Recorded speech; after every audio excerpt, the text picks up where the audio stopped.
Bonjour bien-aimés amis du Seigneur, que le nom de Yeshua Mashiach soit répandu dans votre cœur et que toute grâce vous soit donnée, vous qui aimez la parole. Précédemment, dans l'émission La Nouvelle Alliance, nous avons parlé du baptême. Aujourd'hui, nous parlons de la circoncision et de l'incirconcision. Nous allons voir, selon l'ancienne alliance, comment la circoncision était perçue et qu'en est-il de la nouvelle alliance. Nous allons voir ces choses-là. J'ai tenu en fait juste après l'enseignement sur le baptême, celui de la circoncision, car ces deux enseignements en réalité sont complètement confondus. Mais j'ai tenu à les dissocier pour que beaucoup d'entre nous comprennent. D'abord, nous sommes au niveau de l'ancienne alliance et posons-nous la question, qu'est-ce que la circoncision? Il faut noter que la circoncision est le signe visible d'une alliance invisible entre l'Éternel et le peuple d'Israël. La circoncision devait se faire à l'âge de 8 jours après la naissance. La circoncision devait s'appliquer au peuple d'Israël, à tous ceux qui naîtraient dans leur maison, à leurs esclaves achetés à prix d'argent. Pour cela, voyons Genèse 17, 9 à 13.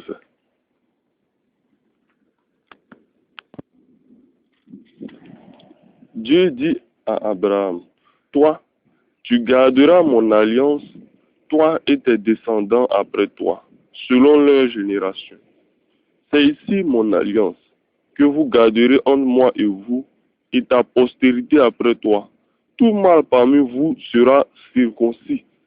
Vous vous circoncirez, et ce sera un signe d'alliance entre moi et vous.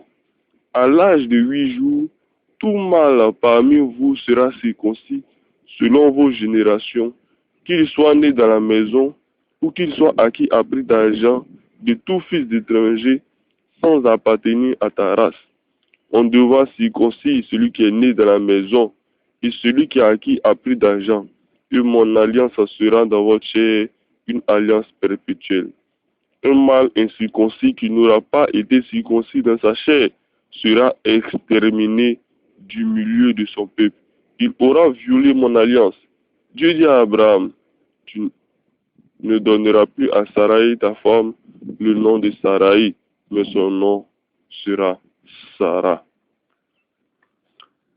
Là, Dieu avait déjà commencé à bénir Abraham, mais l'essentiel ici nous est acquis, nous avons lu l'essentiel sur la circoncision et l'incirconcision. Et tout de suite, vous pouvez voir la confirmation dans Acte 7, versets 8 à 9. Acte 7, versets 8 à 9. Puis, Dieu donna à Abraham l'alliance de la circoncision, et ainsi, Abraham, ayant engendré Isaac, le circoncis le 8e jour, Isaac engendra et circoncis Jacob, et Jacob les 12 patriarches. Donc, effectivement, la nouvelle alliance durant le témoignage de l'acte qu'a posé Abraham, qui était un acte vraiment obéissant. Là, la Bible dit l'obéissance vaut mieux que les sacrifices. Bon, l'incirconcision, qu'est-ce que c'est? L'incirconcision est tout simplement la violation de cette alliance passible de mort. C'est le fait de ne point se circoncire tout simplement. Voilà. C'est-à-dire, l'incirconcision, c'est de rester tel qu'on est né, sans que le prépuce ne soit retranché. Il faut noter que, et cela est très important, l'incirconcision dans la chair faillit faire perdre la vie à Moïse. En effet, quand vous lirez Exode 4, 24 à 26, Moïse avait oublié ou négligé de circoncire l'un de ses fils. Alors l'Éternel chercha à le tuer, d'après l'annonce à Abraham. Mais il se rétracta quand Séphora, sa femme, circoncit ce dernier. Donc, vous pouvez noter que Dieu veille à l'accomplissement de sa loi.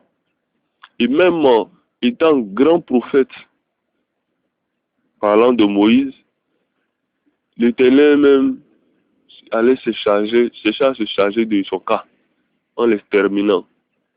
Mais il a eu une bonne femme hein, qui a bien agi.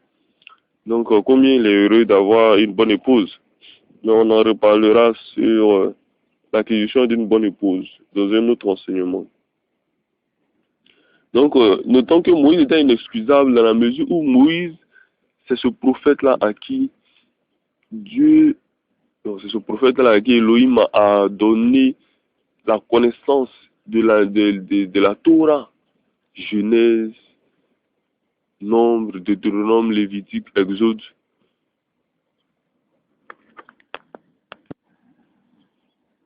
Donc, Moïse était en quelque sorte le scribe de Dieu. C'est-à-dire, Dieu lui parle et il écrit. Donc, comment on peut négliger une chose pareille? Donc, dans l'ancienne alliance, il faut noter que la circoncision était une circoncision faite dans la chair. Voilà, c'était une alliance vraiment profonde. Mais la Bible dit que toute bonne alliance se fait avec du sang versé. Donc, cette alliance-là, bien évidemment, lorsqu'on coupe le prépuce, lorsqu'on coupe la chair, il y a du sang qui se verse. Donc, le sang qui se verse là était en quelque sorte cette alliance-là, la manifestation de cette alliance-là que l'Éternel avait fait avec le peuple d'Israël. Béni soit le peuple d'Israël. Mais dans la nouvelle alliance, c'est-à-dire après le sacrifice salutaire de Machia, voyons qu'est-ce qu'il est dit de la circoncision. Nous rentrons tout de suite dans cette transition-là de l'apôtre Paul qui explique que la loi est liée à la circoncision de la chair. Et bien évidemment, un incirconcis qui respecte la loi rend son incirconcision circoncision. De même, un circoncis qui transgresse la loi devient incirconcis. Romains 2.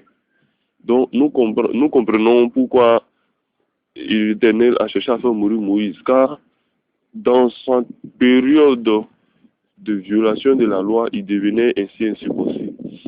Et ayant rétabli toutes choses, il est devenu circoncis. Bon, nous allons lire Romains 2, parce que là, Paul parle clairement de la circoncision et de l'incirconcision. Ô homme, qui que tu sois, toi qui juges, tu es donc inexcusable, car en jugeant les autres, tu te condamnes toi-même, puisque toi qui juges, tu fais les mêmes choses. Nous savons en effet que le jugement de Dieu contre ceux qui commettent de telles choses est selon la vérité. Et penses-tu, homme, qui juge ceux qui commettent de telles choses et qui les fait, que tu échapperas au jugement de Dieu? Ou méprises-tu les richesses de sa bonté et de sa patience, de sa longanimité, ne reconnaissant pas que la bonté de Dieu te pousse à la repentance?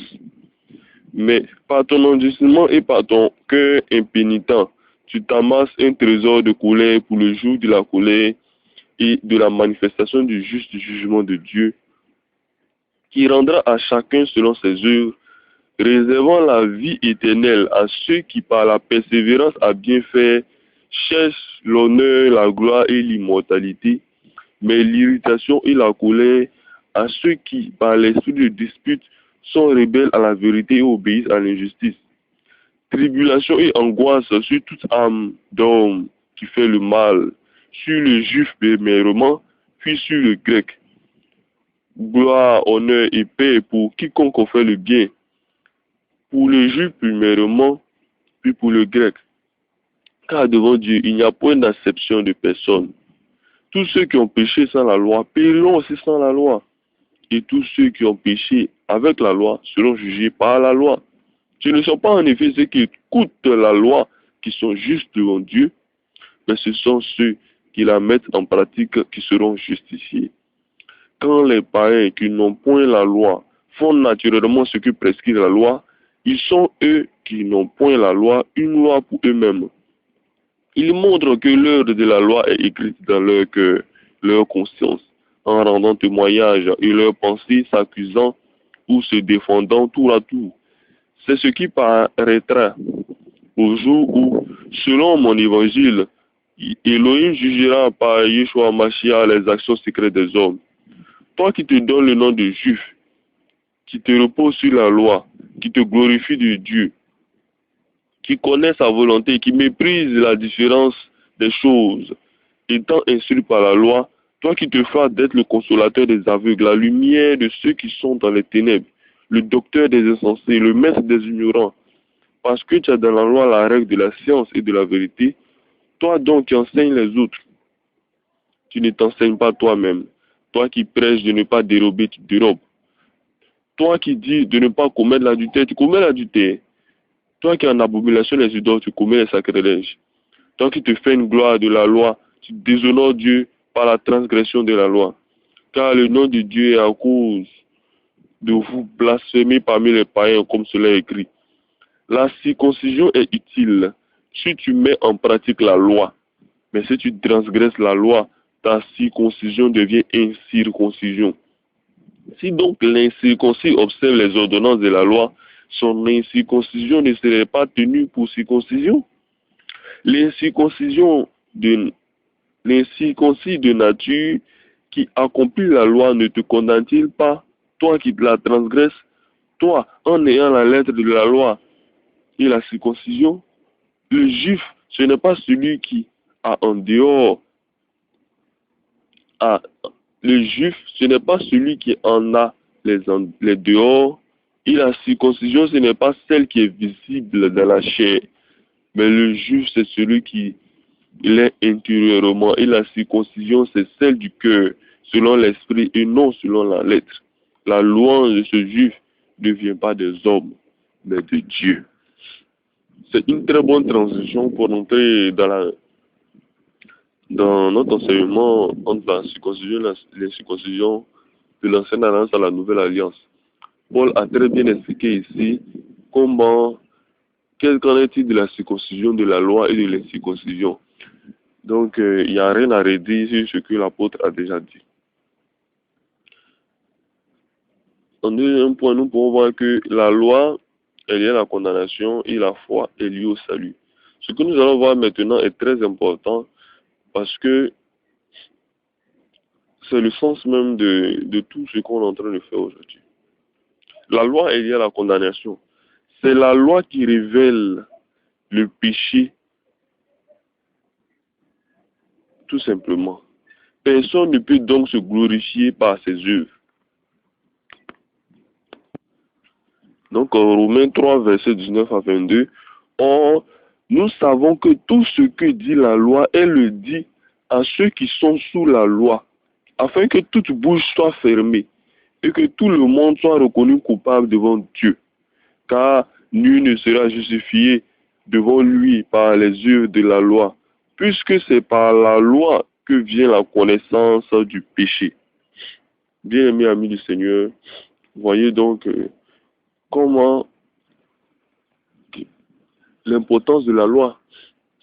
La loi a même son importance encore aujourd'hui. C'est la loi qui permet de savoir que nous sommes, que soit nous sommes dans la vérité, ou bien soit nous sommes très loin même du salut. Donc ici on vient de comprendre que c'est la loi qui a révélé le péché. Donc vous pouvez lire encore chez vous Romains 9 ou bien Romains 7, 7 à 8.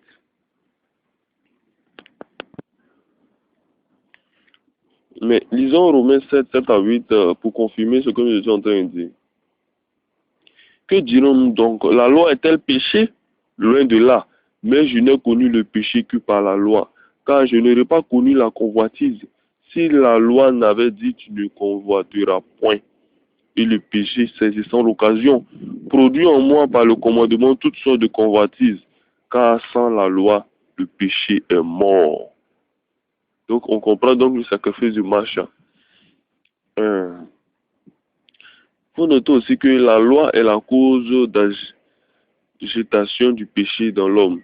Celui qui n'aura pas la connaissance de la loi ne peut comprendre la grâce, il est donc perdu. Pour cela, nous pouvons lire Romains 7. En Romains 7, il faudrait que les personnes, l'apôtre Paul explique comment il est important même de prendre connaissance de la loi, de connaître qu'est-ce que c'est que la loi qui révèle le péché, la loi qui interdit toutes choses et la loi qui vient rétablir toutes choses. La loi, personne n'a pu respecter la loi. La loi qui a été donnée à Dieu par Moïse, personne n'a pu le respecter. Abraham a été justifié de par sa foi en Yahweh, de par sa foi en l'Éternel, et non pas par la loi, même par la foi. Et nous allons voir que c'est dans son incirconcision même qu'Abraham a cru. Les circoncisions selon la chair. Et son incirconcision même a été rendue pour circoncision par la foi. Et un peu plus tard, comme nous l'avons lu précédemment, c'est un peu plus tard que le Seigneur lui a donné la loi de la circoncision pour circoncire le peuple d'Israël dans la chair. Donc, bien évidemment, la circoncision et l'incirconcision deviennent nulles devant la foi. Et nous allons le voir plus tard. Mais Romains 7. Ignorez-vous, frères, car je parle à des gens qui connaissent la loi, que la loi exerce son pouvoir sur l'homme aussi longtemps qu'il vit. Ainsi, une femme mariée est liée par la loi à son mari tant qu'il est vivant. Mais si le mari meurt, elle est dégagée de la loi qui l'a liée à son mari. Si donc du vivant de son mari, elle devient la femme d'un autre, elle sera appelée adultère. Mais si le mari meurt, elle est affranchie de la loi, de sorte qu'elle n'est point adultère, devenant la femme d'un autre. De même, mes frères, vous aussi, vous avez été par le corps de Christ mis à mort en ce qui concerne la loi, pour que vous apparteniez à un autre, à celui qui est ressuscité des morts, afin que nous portions les fruits pour Dieu. Car lorsque nous étions dans la chair, les passions des péchés provoqués par la loi agissaient dans nos membres, de sorte que nous portions des fruits pour la mort. Mais maintenant, nous avons été dégagés de la loi, étant morts à cette loi sous laquelle nous étions retenus, de sorte que nous servons dans un esprit nouveau, et non selon la lettre qui a vieilli. Que dirons-nous donc? La loi est-elle péché? Loin de là. Mais je n'ai connu le péché que par la loi, car je n'aurais pas connu la convoitise si la loi n'avait dit tu ne convoiteras point. Et le péché, saisissant l'occasion, produit en moi par le commandement toutes sortes de convoitises. Car sans la loi, le péché est mort. Pour moi, étant autrefois sans la loi, je vivais, mais quand le commandement vint, le péché reprit vie et moi je mourus. Ainsi, le commandement qui conduit à la vie se trouva pour moi conduit à la mort, car le péché, saisissant l'occasion, me séduisit par le commandement, et par lui me fit mourir. La loi donc est sainte, et le commandement est saint, juste et bon. Ce qui est bon a-t-il donc été pour moi cause de mort? Loin de là. Mais c'est le péché afin qu'il se manifeste comme péché, en me donnant la mort par ce qui est bon, et que, par le commandement, ils deviennent condamnables au plus haut point. Nous savons en effet que la loi est spirituelle, mais moi je suis charnel, vendu au péché. Car je ne sais pas ce que je fais. Je ne fais point ce que je veux, et je ne fais que ce que j'ai. Or, si je fais ce que je ne veux pas, je reconnais par là que la loi est bonne. Et maintenant, ce n'est plus moi qui le fais, mais c'est le péché qui habite en moi. Ce qui est bon, je le sais, n'habite pas en moi, c'est-à-dire dans ma chair. J'ai la volonté, mais non le pouvoir de faire le bien. Car je ne fais pas le bien que je veux, et je fais le mal que je ne veux pas. Et si je fais ce que je ne veux pas, ce n'est plus moi qui le fais, c'est le péché qui habite en moi. Je trouve donc en moi cette loi. Quand je veux faire le bien, le mal est attaché à moi. Car je prends plaisir à la loi de Dieu, selon l'homme intérieur.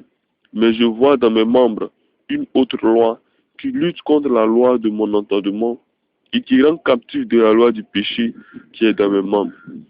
Misérable que je suis, qui me délivrera de cette mort? Grâce soit rendue à Dieu par Yeshua Mashiach, notre Seigneur. Et si donc moi-même, je suis par l'entendement esclave de la loi de Dieu, et je suis par la chair esclave de la loi du péché. Oh, comment c'est merveilleux. Paul a expliqué que dans la chair, la loi a été révélée nous a révélé tout de suite nos péchés et nous conduit à la mort.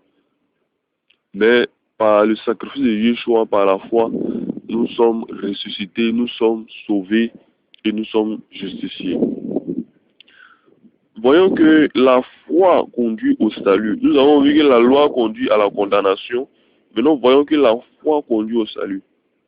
Il fallait la connaissance de la loi pour se savoir pécheur. Pour cela, on peut lire encore Romains 5. Puis la qualité du sauveur, Machia, prend tous son sens. Ceux qui ne se sentent pas pécheurs, sales, idolâtres, ne peuvent se repentir puisqu'ils sont justes à leurs propres yeux. Effectivement, comment celui-là même qui se sent juste à ses propres yeux, comment celui-là même qui se sent sage, comment même celui-là qui se sent propre, peux-tu lui dire qu'il est sale, ou bien peux-tu lui dire qu'il a besoin d'un sauveur? Comment celui-là qui ne se sent pas en danger, peut-il avoir besoin d'un sauveur? Ça n'a pas de sens. Aucunement. Donc, bien aimés, dans le Seigneur, soyez bénis. Romains 3, 26 à 31. De montrer sa justice dans le temps présent, de manière à être juste, tout en justifiant celui qui a la foi en Jésus, donc en Yeshua. Où donc est le sujet de se glorifier? Il est exclu par quelle loi? Par la loi des œuvres? Non, mais par la loi de la foi. Car nous pensons que l'homme est justifié par la foi, sans les œuvres de la loi. Ou bien, Dieu est-il seulement le Dieu des Juifs? Ne est-il pas aussi des païens? Oui, il est aussi des païens, puisqu'il y a un seul Dieu qui justifiera par la foi les circoncis et par la foi les incirconcis, en anéantissant donc la loi par la foi. Loin de là.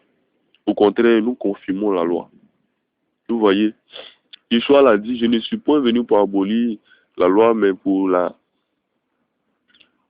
rétablir toutes choses. Et Paul ainsi vient de le confirmer encore. Et personne ne pourrait justifier devant Dieu par la loi. Ça, jamais. Tout le monde sera justifié par la foi en Yeshua Mashiach. En tout cas, tous ceux qui auront cru.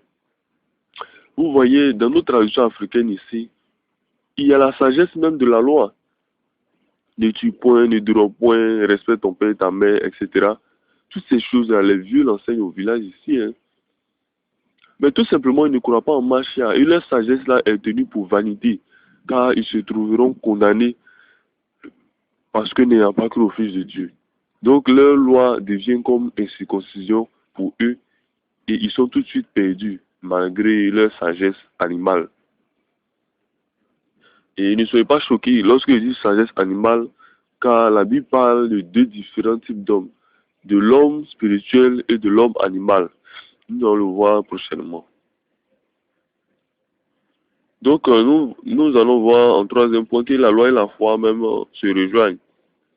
La loi manuscrite, donc qu'ont reçu les sages Abraham, Moïse, etc., a été confirmée par la foi en celui qui justifie. Donc la loi a été confirmée par la foi. Et regardez un peu Abraham. Il faut noter qu'Abraham est père des circoncis et des incirconcis. Pourquoi Abraham est père des incirconcis? Parce que Abraham était incirconcis dans la chair quand il a cru. Donc, ainsi, il devient en même temps père des incirconcis, c'est-à-dire tout cela même qui n'ayant pas reçu la circoncision dans la chair, et en même temps, il devient père des circoncis par la foi, bien que plus tard, il a reçu la loi de la circoncision. Donc, nous pouvons lire Romains 4, 1 à 10. Nous allons le lire tout à l'heure. Mais il faut noter, et j'aimerais le signifier à tous mes frères de la foi, tous mes frères juifs, que l'héritage d'Abraham s'obtient par la foi. Pour cela, on peut lire Romains 4, versets 4 à 16. L'héritage d'Abraham n'est pas physique. L'héritage d'Abraham s'obtient par la foi. Donc, tout cela même qui piétine la connaissance de la foi en Mashiach ne peuvent hériter d'Abraham. Toutes sortes de juifs qui refusent d'accepter le Mashiach dans leur vie, comme Seigneur, Sauveur, comme le Messie, ne peuvent avoir pour héritage Abraham. Donc, Romains 4. Que dirons-nous donc qu'Abraham, notre père, a obtenu selon la chair? C'est Abraham a été justifié par les œuvres. Il a le sujet de se glorifier maintenant devant Dieu. Car, que dit l'Écriture? Abraham crut à Dieu et cela lui fut imputé à justice. Or, à celui qui fait une œuvre, le salaire est imputé non comme une grâce, mais comme une chose due.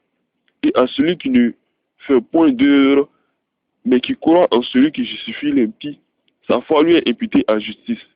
De même, David exprime le bonheur de l'homme à qui Dieu impute la justice sans les œuvres. Heureux ceux dont les iniquités sont pardonnées et dont les péchés sont couverts. Heureux l'homme à qui le Seigneur n'impute pas son péché. Ce bonheur n'est-il que pour les circoncis ou est-il également pour les incirconcis? Car nous disons que la foi fut imputée à justice à Abraham. Comment donc lui fut-elle imputée? Était-ce après ou avant sa circoncision? Il n'était pas encore circoncis, il était incirconcis. Donc Paul même l'explique, c'est pas cet enseignement-là ne vient pas de nous, vient de l'apôtre Paul, qu'il soit béni par le nom puissant de Mashiach. Sachez, bien-aimés dans le Seigneur, comment il est important de savoir ces choses-là. Il faut noter aussi que la foi donne la vie. Et la foi même donne vie à la loi. Ainsi, l'homme ayant la loi gravée dans son cœur doit fuir le péché. Pour cela, lisez chez vous Romains 6. Romains 6. Donc, la loi et la foi, en réalité, forment une seule chose. Conclusion. Circoncision et incirconcision sont nulles, mais l'observation des commandements est tout. Je répète, circoncision et incirconcision sont nulles, mais l'observation des commandements est tout. Donc, la foi en Yeshua, en Mashiach, est tout. Donc, voyons, c'est pas nous qui le disons. 1 Corinthiens 7, 19. La circoncision n'est rien et l'incirconcision n'est rien, mais l'observation des commandements est tout. Voilà. Bien dit. En Yeshua, seule la foi compte. Ni la circoncision, ni l'incirconcision n'ont de valeur. Pour cela, lisez chez vous Galates 5, 6. Galates 5, le verset 6. Surtout, je dirais que tout le chapitre de Galates 5. Ok. Galates 5, 6. Car en Yeshua Mashiach, ni la circoncision, ni l'incirconcision n'a de valeur, mais la foi qui est agissante par l'amour. Tout simplement. Donc, en Yeshua, que tu te sois fait circoncis dans la chair ou pas, cela n'a pas de valeur. Car c'est la foi qui est importante. Et même, disons Colossiens 2, pour comprendre que l'authentique circoncision qui sauve est faite par le Mashiach lui-même dans le cœur de l'homme. Donc, on prend Colossiens 2, verset 11 à 15.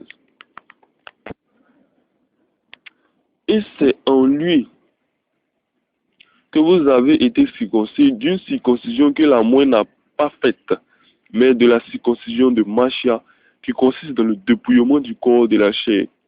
Ayant été ensevelis avec lui par le baptême, vous êtes aussi ressuscités en lui et avec lui par la foi en la puissance de Dieu qui l'a ressuscité des morts. Vous qui étiez morts par vos offenses et par l'incirconcision de votre chair, il vous a rendu à la vie avec lui en nous faisant grâce pour toutes nos offenses. Il a effacé l'acte dont les ordonnances nous condamnaient et qui subsistait contre nous, et il l'a détruit en le clouant à la croix. Il a dépouillé les dominations et les autorités. Il les a livrées publiquement en spectacle, en triomphant d'elles par la loi. Que personne donc ne vous juge au sujet du manger ou du boire, ou au sujet d'une fête, d'une nouvelle lune ou des sabbats. C'est l'homme des choses à venir, mais le corps est en Christ. Donc, nous voyons finalement que la circoncision et l'incirconcision n'est rien du tout. Voilà. C'est-à-dire, en Machia, la circoncision et l'exclusion n'est rien du tout. Mais Machia est venu nous donner une nouvelle circoncision qui n'est point faite de main d'homme. Paul a expliqué que la circoncision et l'incirconcision étaient l'homme des choses à venir. Donc Machia permet la circoncision dans le cœur. Et c'est cette circoncision dans le cœur-là qui donne accès à la vie éternelle. Donc vous voyez que ce verset-là a été beaucoup utilisé lorsque nous avons lu l'enseignement, lorsque nous avons médité sur le baptême. Car nous avons vu que c'est le salut même dans son sens là, est agissant par la main du Macha et non par la main d'un homme. Donc le Macha même a fait un travail, il fait un travail dans le cœur, et les signes là sont tout simplement visibles, comme nous l'avons vu précédemment dans Romains 6, 22. Les fruits de la foi, la justice, c'est la sainteté, et la fin, c'est la vie éternelle. Et lorsque nous remontons un peu plus haut dans Romains 6, 21, nous avons vu que le fruit de la rébellion, c'est le péché, et la conséquence, bien évidemment, c'est la mort éternelle. Donc, bien aimés amis du Seigneur, ainsi donc, nous avons parlé de la circoncision et de l'incirconcision. Comment a été le plan de Yahweh? Comment il a bien fait les choses?